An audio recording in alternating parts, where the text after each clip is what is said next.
Muy buenas tardes a todos y bienvenidos al seminario online Linfoma linfocítico, leucemia linfocítica crónica, caminando hacia la cronicidad, organizado con motivo de la Semana de las Enfermedades Oncohematológicas, más conocida como la SEMO. Mi nombre es Víctor Romero y voy a ser el encargado de moderar esta sesión.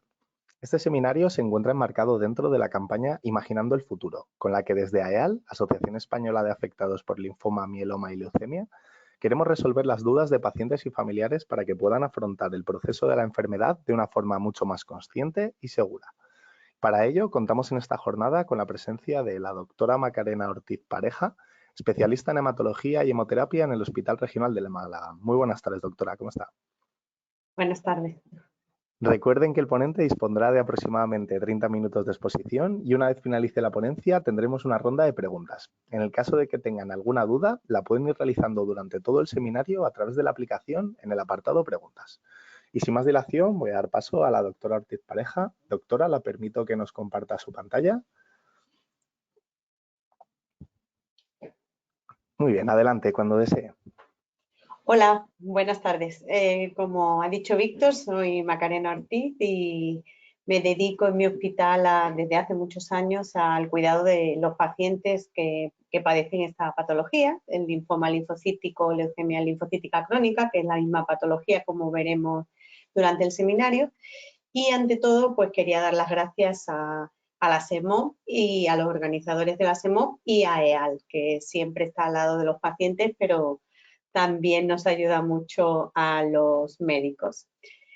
El título es el nombre de la enfermedad, linfoma linfocítico, leucemia linfocítica crónica, y lo más importante que yo quería destacar es esta interrogación, ¿no?, de caminando hacia la cronicidad. Si realmente ya sabíamos que se trataba de una patología crónica, insistir en que no solamente es crónica, sino que posiblemente en un futuro sea una patología que aunque nos acompañe a lo largo de la vida, no nos quite vida. Y sin ir más lejos, pues yo quería empezar de una manera muy sencilla, que a lo mejor los oyentes pues ya lo saben, pero ¿qué tendríamos que hacer nosotros para saber o para entender lo que es un linfoma linfocítico, leucemia linfocítica crónica? Bueno, hay que saber dos cosas, ¿no? Dos cosas fundamentales. Primero, qué es la sangre y cuáles son sus células, aunque esto parezca muy obvio, no todo el mundo entiende bien este tipo de enfermedades de la sangre, simplemente porque no conoce exactamente a qué nos referimos, ¿no? Y la segunda cosa que yo quería recalcar es que, aparte de conocer este tejido, la sangre, pues tenemos que saber qué tiene que ver la sangre, por ejemplo, con la médula ósea y qué tiene que ver con los ganglios linfáticos, ¿no? En un breve resumen, deciros que la sangre es un tejido líquido, todos lo sabemos, recorre todo nuestro organismo porque va circulando por los vasos sanguíneos, y la sangre tiene una parte líquida, que es el plasma, y está compuesta, lo más importante es, por tres tipos celulares. Estos tres tipos celulares son bastante conocidos, ¿no? Los glóbulos rojos, que son los hematíes, que si bajan, pues sabemos todos que podemos tener anemia. Las plaquetas, que son responsables de la coagulación, y si bajan podemos tener hemorragia. Y luego tenemos los glóbulos blancos, que son parte del sistema inmunitario, pero circulan habitualmente por la sangre. El sistema inmunitario es el sistema defensivo del organismo. Dentro de los glóbulos blancos nosotros tenemos muchos subtipos, o varios subtipos, ¿no? Y el que nos interesa para conocer la enfermedad de esta tarde es el subtipo linfocito. Y dentro del linfocito, el linfocito B. ¿Por qué? Concretamente, esta es la célula que produce el linfoma linfocítico o leucemia linfocítica crónica. Los linfocitos, al igual que el resto de los componentes de la sangre, no lo olvidemos, ¿dónde nacen? Pues nacen en la fábrica de la sangre, como yo le digo muchas veces a los pacientes, que es la médula ósea. La médula ósea es un tejido que está en el interior de los huesos y donde nosotros fabricamos todos los componentes que luego pasarán al torrente sanguíneo y nos servirán pues, para las diferentes funciones que acabo de explicar. ¿Cuál es la peculiaridad de los linfocitos? Bueno, pues la peculiaridad que no la tienen, por ejemplo, los glóbulos rojos ni las plaquetas, es que completan este desarrollo, nacen en la médula ósea, pero completan este desarrollo en lo que le llamamos los órganos linfoides, que son el bazo, el timo o los ganglios linfáticos. Entonces circulan por todo el organismo, tanto por la sangre como por el sistema linfático. Y aquí es donde aparecen las adenopatías, que son realmente ganglios linfáticos inflamados cuando los linfocitos crecen demasiado. Y ya enlazando este linfocito B, que es la célula en la cual se origina el linfoma linfocítico o leucemia linfocítica crónica, tenemos el grupo de enfermedades hematológicas que le llamamos síndromes linfoproliferativos. ¿Y qué son? Muchas veces, en vez de leucemia linfática crónica, le decimos a los pacientes, usted tiene un síndrome linfoproliferativo.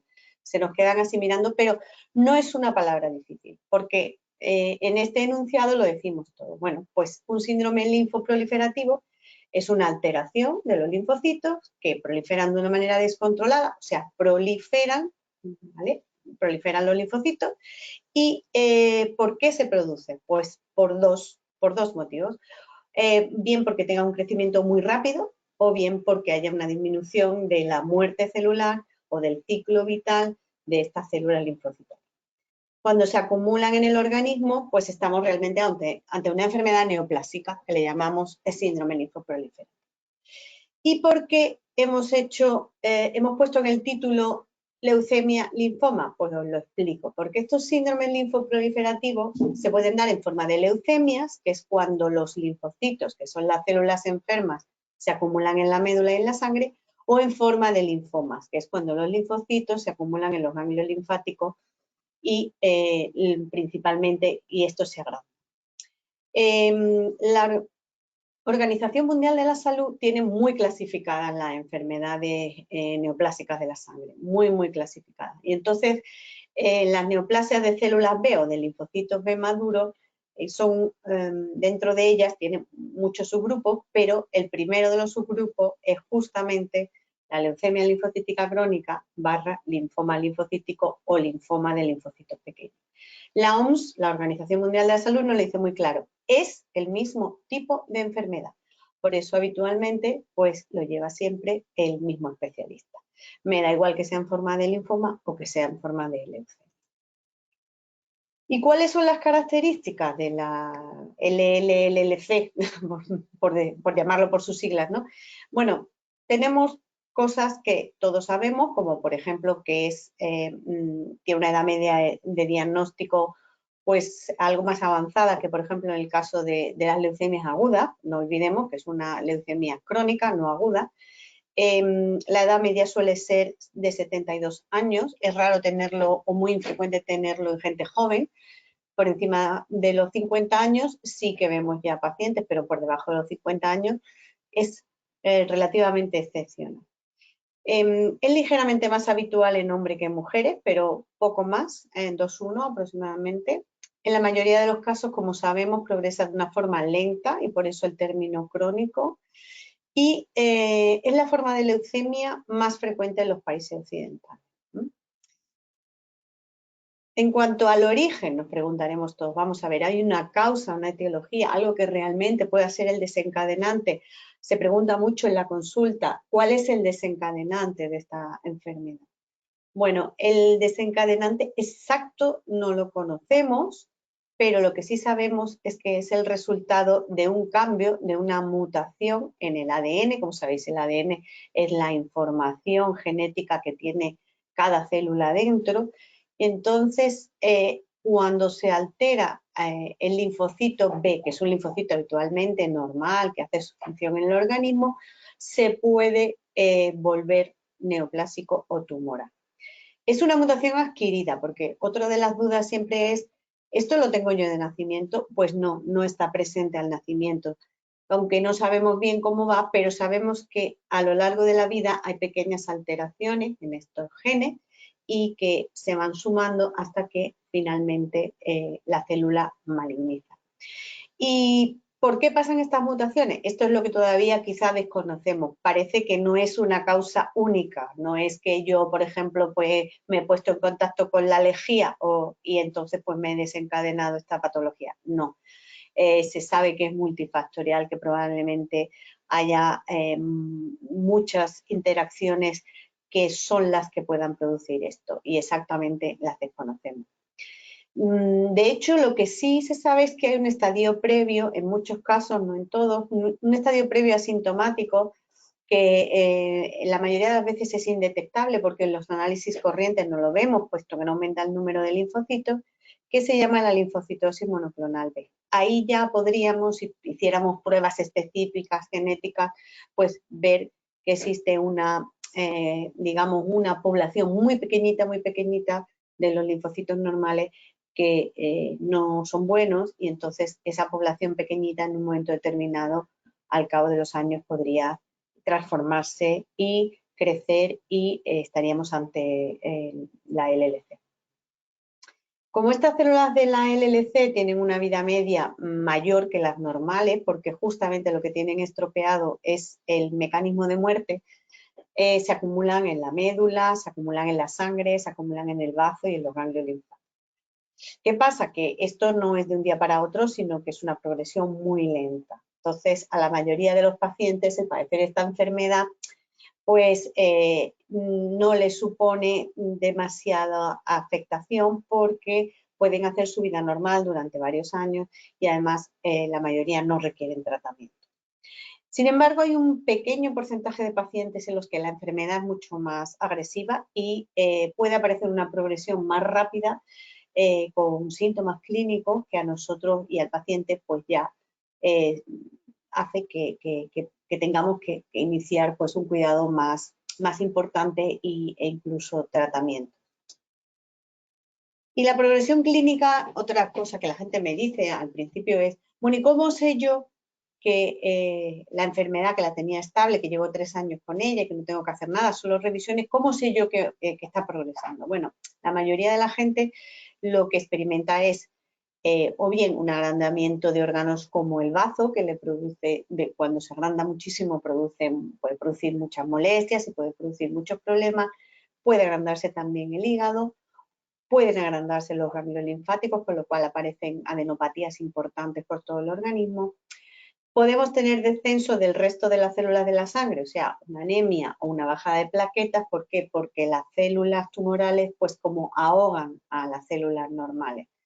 Y también, como sabemos que los linfocitos son las células que originalmente producen los anticuerpos, que los anticuerpos son esas sustancias que el organismo necesita para luchar contra gérmenes y contra estímulos externos que son perjudiciales para nosotros, pues el linfocito, al estar enfermo, disminuye la producción de estas sustancias o anticuerpos y entonces podemos tener más infecciones de lo habitual.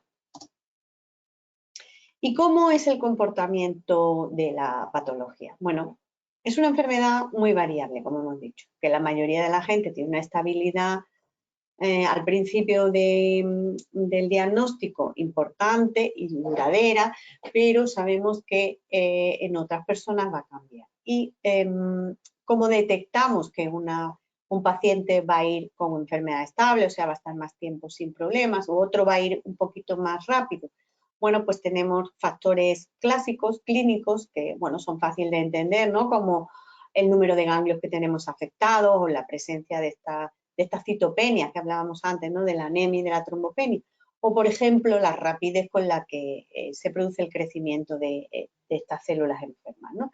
Y luego ya tenemos factores analíticos más complejos, como son, por ejemplo, pues la determinación de los diferentes marcadores de superficie del linfocito enfermo, lo que nosotros le llamamos el inmunofenotipo, que los linfocitos tienen una serie de marcadores en su superficie por los cuales los podemos reconocer, y cuando el linfocito está enfermo estos marcadores cambian y eso lo detectamos mediante las técnicas de inmunofenotipo, ¿no?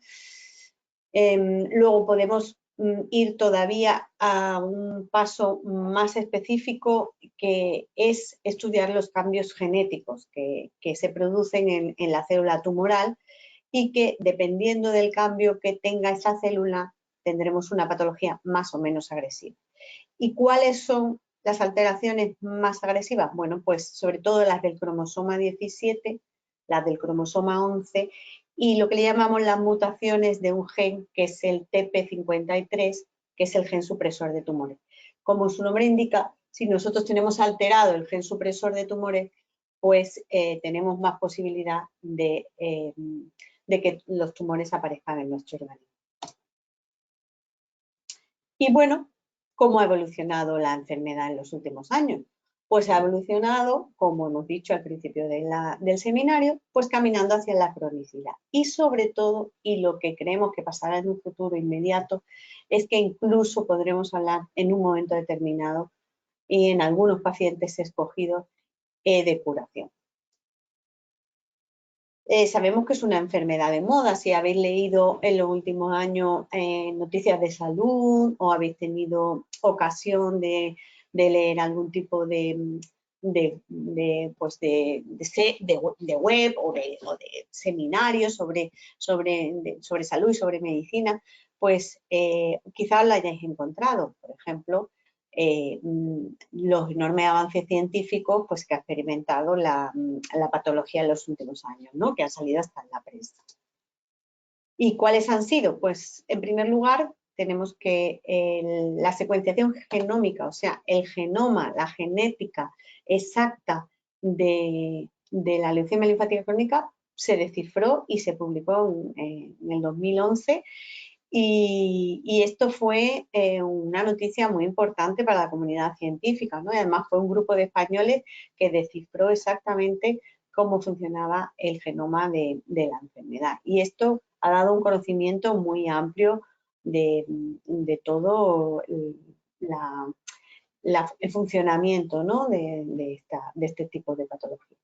Y luego también el linfocito B, que es la célula que se maligniza en la LLC, pues se ha estudiado pues, hasta la saciedad, desde todos sus receptores, hasta su funcionamiento, hasta las vías enzimáticas que permiten el funcionamiento del linfocito y la interacción con otras células del organismo y con el microambiente del organismo.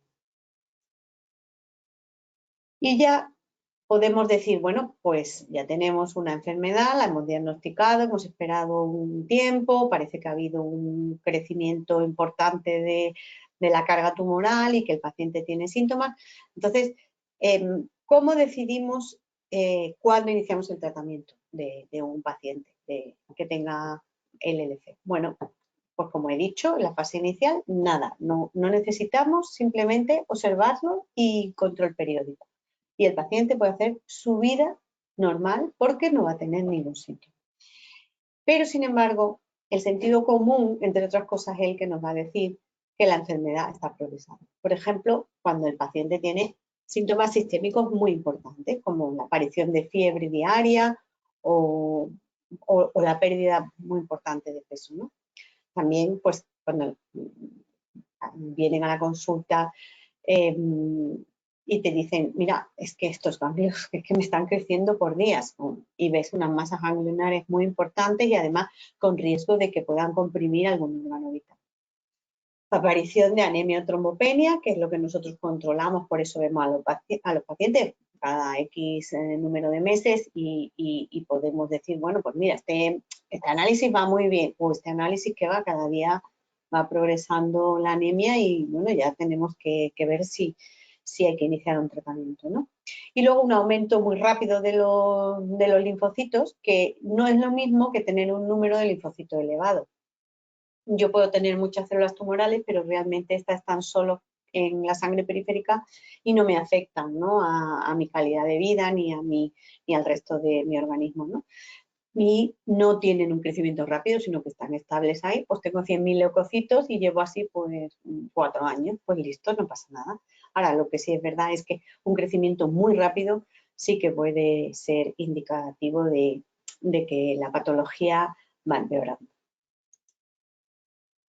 ¿Y qué nos ofrecen los tratamientos actuales? Bueno, por ahora no ofrecen una cura definitiva, pero gracias a los avances que tenemos en investigación, pues el pronóstico va mejorando día a día.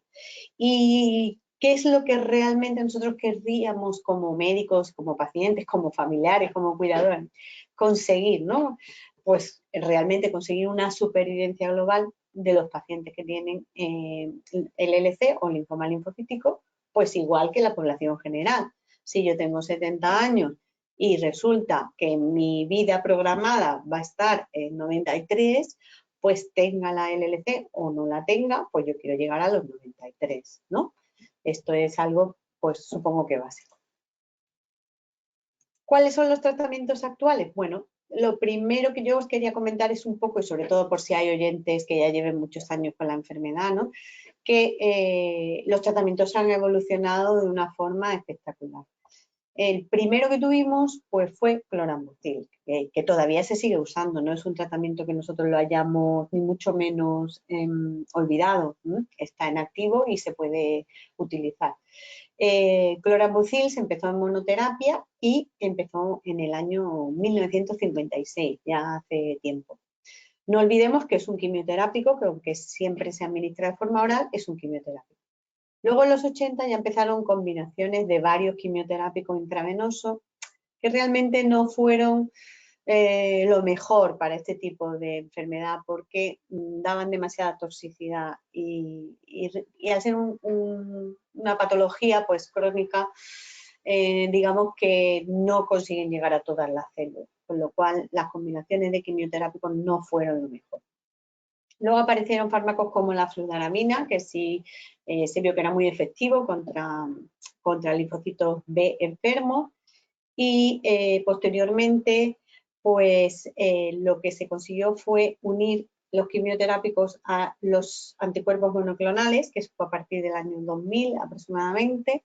Los anticuerpos monoclonales como el rituximab, que muchísima gente habrá oído hablar de él, es un fármaco que le llamamos anti-CD20 porque el 20 es uno de esos marcadores que está en la superficie del linfocito del que yo os hablaba antes y este anticuerpo justamente funciona uniéndose al marcador de superficie 20 del linfocito y así poderlo destruir. Lo que pasa que es un añadido, realmente trabaja siempre sinérgicamente con otros fármacos quimioterápicos. Y además es poco discriminativo entre linfocitos B normales, porque las personas que tienen el linfoma linfocítico, la LLC, también tienen linfocitos B normales, ¿no? Y es poco discriminativo. Entonces, pues bueno, al final puede ser que maten no solo linfocitos B enfermos, sino también linfocitos B sanos. Y ya en el año 2010 pues aparecieron las terapias dirigidas, que son los fármacos más novedosos que tenemos y que atacan directamente a las células enfermas. Y aquí vemos en esta diapositiva, es un poco compleja, pero bueno, se puede ver un poco todo el arsenal terapéutico del que disponemos para el linfoma linfocítico, la LLC. Son los citostáticos clásicos que hemos hablado, los anticuerpos monoclonales, no solo el rituximab, que fue el primero que apareció, sino otros como el ofatumumab o el obinutuzumab, que es el anti-CD20 mejorado más novedoso que tenemos, ¿no? Luego hay inhibidores de algunas vías internas del linfocito, como los inhibidores de la PI3K, el idelalisib, que también es muy efectivo contra la LLC. Luego los inhibidores de la BTK, que realmente esto ha sido lo que ha marcado un antes y un después, ¿no? Ibrutinib es el fármaco que nosotros empezamos a utilizar hace unos años y nos dio una nueva perspectiva para los pacientes con LLC. Es un inhibidor de la bruttirosinquinasa y que es una vía que está en el interior del linfocito y que si la inhibimos conseguimos que de alguna manera frenar la enfermedad. No solo está el ibrutinib, posteriormente ya aparecieron otros fármacos, que atacan la misma vía, aunque son un poquito más específicos, como el acalabrutinib. Ahora en ensayo tenemos el pirtobrutinib, también existe el zanubrutinib. Son fármacos que ahora mismo pues están en estudio, estos dos últimos, el acalabrutinib también está en indicación, y que nos traerán pues simplemente una ampliación de terapia fabulosa, ¿no? Los inhibidores del ABCL2, el venetoclax, que es algo también muy novedoso y que realmente pues, ha ayudado muchísimo para el control de esta patología, ya veremos ahora cómo. Y bueno, luego ya en ensayo tenemos inhibidores del PD1, que es una vía de muerte programada, y tenemos las famosas células CAR-T. ¿El futuro inmediato? Bueno, pues el futuro inmediato, que ya no es futuro inmediato, casi es presente, porque realmente ya lo estamos aplicando, ¿no? Es el tratamiento personalizado, que permite elegir la mejor opción terapéutica y diseñar una forma específica para tratar cada caso. Entonces, podemos elegir ahora mismo esquemas continuados con estas terapias dirigidas a las dianas celulares que controlan la enfermedad a largo plazo, pero que no podemos quitar, tenemos que dejar siempre el fármaco, ¿no? Y esquemas finitos que en un momento determinado podemos discontinuar, pero que tienen que ofertarnos las mismas respuestas y de control de la enfermedad sin recaída que tienen, por ejemplo, los esquemas continuados, ¿no? ¿Qué es lo ideal? Bueno, pues lo ideal serán esquemas de duración adaptable y guiada, por ejemplo, por lo que llamamos la enfermedad mínima residual. O sea, que yo detecte el mínimo número de linfocitos posible para saber que si tengo enfermedad residual o no, o realmente he erradicado durante no sabemos cuánto tiempo, lo máximo posible la enfermedad. Entonces, si yo consigo ajustar estos esquemas de terapia a la enfermedad mínima residual, pues posiblemente pueda controlar y pueda dirigir el tratamiento específicamente hacia las características de cada tipo de paciente y de cada tipo de enfermedad. ¿Hacia dónde nos dirigimos? Bueno, pues las estrategias futuras realmente son la combinación de drogas. Ahora mismo estamos dando mucha monoterapia, pero llegará un momento en que sea muchísimo más interesante, sobre todo pues, para prevenir resistencias o también para poder enfocarnos hacia lo que hablábamos antes, ¿no? La enfermedad mínima residual, pues la combinación de 2 drogas, lo que le llamamos dobletes, o de 3 drogas, lo que le llamamos tripletes. Dobletes. Los dobletes están en estudio, pero prácticamente estos estudios están acabados. En breve posiblemente tengan su aprobación y serán una arma terapéutica francamente buena, porque podremos utilizar 2 fármacos que tienen mecanismos sinérgicos, como son, por ejemplo, el ibrutinib con el venetoclax. Esto creo que nos abre unas perspectivas importantes, porque son terapias que se podrán dar en un plazo concreto, no el paciente que las tenga que tener de forma continuada, sino que en un momento determinado puedan parar y que nosotros a través del control de la enfermedad mínima residual pues podamos decir, venga, sí, este paciente se le puede dejar sin tratamiento o este paciente hay que dejarlo con tratamiento un poquito más. Los dobletes de ibrutinib y venetoclax creemos que llegarán en breve. Bueno, necesitamos las aprobaciones de las agencias farmacéuticas, pero está en los ensayos ya muy, muy avanzados y posiblemente esto entrará en breve en nuestro hospital.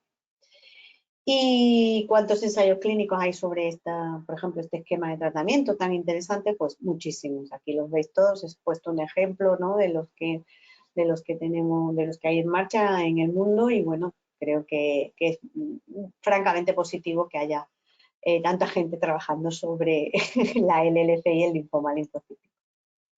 Y los tripletes, bueno, van un poquito más lentos, está todavía en estudio, pero son aún si cabe más interesantes, porque la unión de un inhibidor de la brutontirosinquinasa, o sea, una de las vías del linfocito, con otra, con el anti-BCL2, que es el venetoclax, otra vía de muerte celular del linfocito, y añadimos, por ejemplo, pues un anticuerpo monoclonal, un anti-CD20, o sea, 3 fármacos para poder controlar la enfermedad en primera línea, porque la mayoría de estos esquemas terapéuticos se podrán dar en primera línea. O sea, en primera línea significa la primera vez que yo trato la enfermedad. Todavía están en investigación, pero son muy prometedores. Y ya, por si alguna persona en un momento determinado ha leído, está muy de moda, ¿cuántos estudios hay con células CAR-T o CAR-T? Como sabéis, las células CAR-T es una nueva forma de tratamiento de patologías hematológicas que está muy de moda, que consiste en, digamos, en la sangre del paciente, se extrae mediante mecanismos de aféresis, que le llamamos nosotros, como cuando se hace un autotrasplante, y los linfocitos que hay dentro de esta sangre, los T, ¿no? No estamos hablando de linfocitos B, sino otro tipo de linfocitos que se llaman los linfocitos T, que son los que luchan de forma, digamos, no produciendo anticuerpos, pero presentando para destrucción las células malignas a células del sistema mononuclear fagocítico, pues los linfocitos T se reeducan una vez que extraen la sangre del paciente, estos linfocitos T se purifican y se reeducan de alguna manera, se les enseña a luchar contra la célula tumoral que nosotros queramos. Por ejemplo, ahora mismo pues se están usando mucho para el linfoma de alto grado o se están usando para las leucemias agudas linfoblásticas. Bueno, pues de la misma manera se cree que se podrán hacer estudios para reeducar estos linfocitos T y que puedan luchar contra las células malignas de la LLC. Una vez que lo reeducas, que esto se hace en el laboratorio para comprenderlo, se reinfunden al paciente. Y una vez que están dentro del organismo, pues se comportan como células del sistema inmune que van específicamente a destruir las células neoplásicas que están dentro del organismo de la persona afectada, ¿no? ¿Y cuáles son las conclusiones? Bueno, muy fácil. Pues sabemos que el linfoma linfocítico, la LLC, pues es una enfermedad heterogénea. O sea que, aunque prácticamente siempre aparece en una edad avanzada, pero que hay unas personas que van a ir más rápido y otras van a ir más lento. Y luego que va a estar también condicionada por las comorbilidades. O sea, si yo tengo una LLC y tengo además 5 patologías concomitantes, pues lógicamente yo no voy a poder poner los mismos tratamientos que si no tengo ninguna. Con lo cual, pues estos son factores también a ver y a tener en cuenta cuando elijamos esquemas de tratamiento. La toxicidad que pueda traer un esquema de tratamiento, pues también será interesante porque yo tendré que ver los efectos adversos de los fármacos y si a un paciente determinado no le puedo dar uno porque choque frontalmente contra el resto de las enfermedades que tenga, ¿no? Por ejemplo, pues contra si tiene hipertensión, si tiene fibrilación auricular, puedo elegir otros, ¿no? Entonces, ¿qué es lo que vamos buscando? Pues vamos buscando un tratamiento personalizado que permita elegir la mejor opción terapéutica y poder diseñar para cada caso un tratamiento correcto y concreto.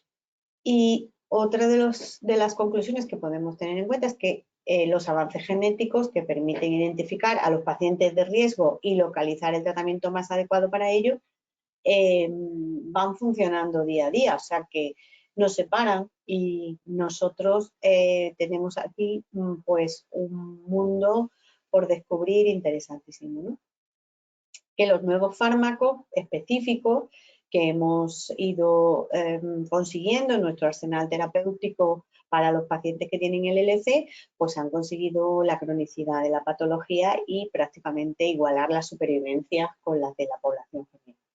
Y con todo ello, pues yo creo que podríamos decir, ¿no?, que en un futuro no muy lejano es hasta posible que podamos curar entre todos esta enfermedad. Y simplemente daros las gracias de nuevo, encantada de estar con vosotros como siempre y que hay futuro y que hay presente. Muy buenas tardes. Si alguien quiere hacer alguna pregunta, pues ya sabe. Pues muchísimas gracias, doctora. La verdad que ha sido un placer escucharla y ver su presentación. Yo creo que, vamos, muy ilustrativa además, así que muchísimas gracias, de verdad. Sí que tenemos una pregunta, lo que pasa que, bueno, creo que la ha contestado usted, o por lo menos la mitad de ella, puesto que nos preguntaba un paciente con LLC que qué ensayos clínicos había en este momento en España. Y me parece que lo ha presentado en una diapositiva. Si quiere mencionar alguno en concreto o hacer algo de hincapié en alguna cuestión, se lo Bueno, agradezco. hay varios ensayos clínicos, lo que pasa que no están siempre abiertos en todos los centros. O sea que realmente